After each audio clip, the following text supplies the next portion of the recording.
again, pasamahin na natin silang dalawa on stage. Carlo Aquino! Ayan, Emily. Ayan, so pwede naman invite yung mga fans nyo on March 13.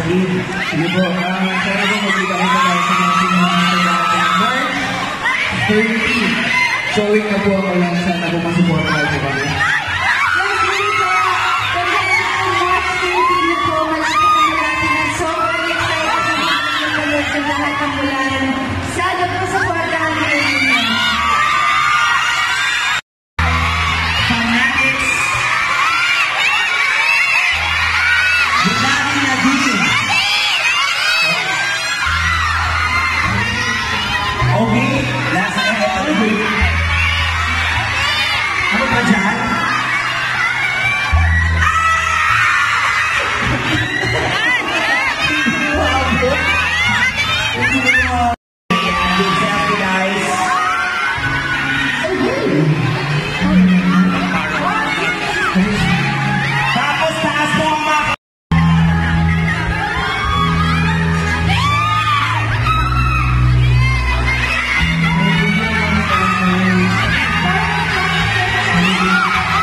Go, 1, 2, 3, go. 1.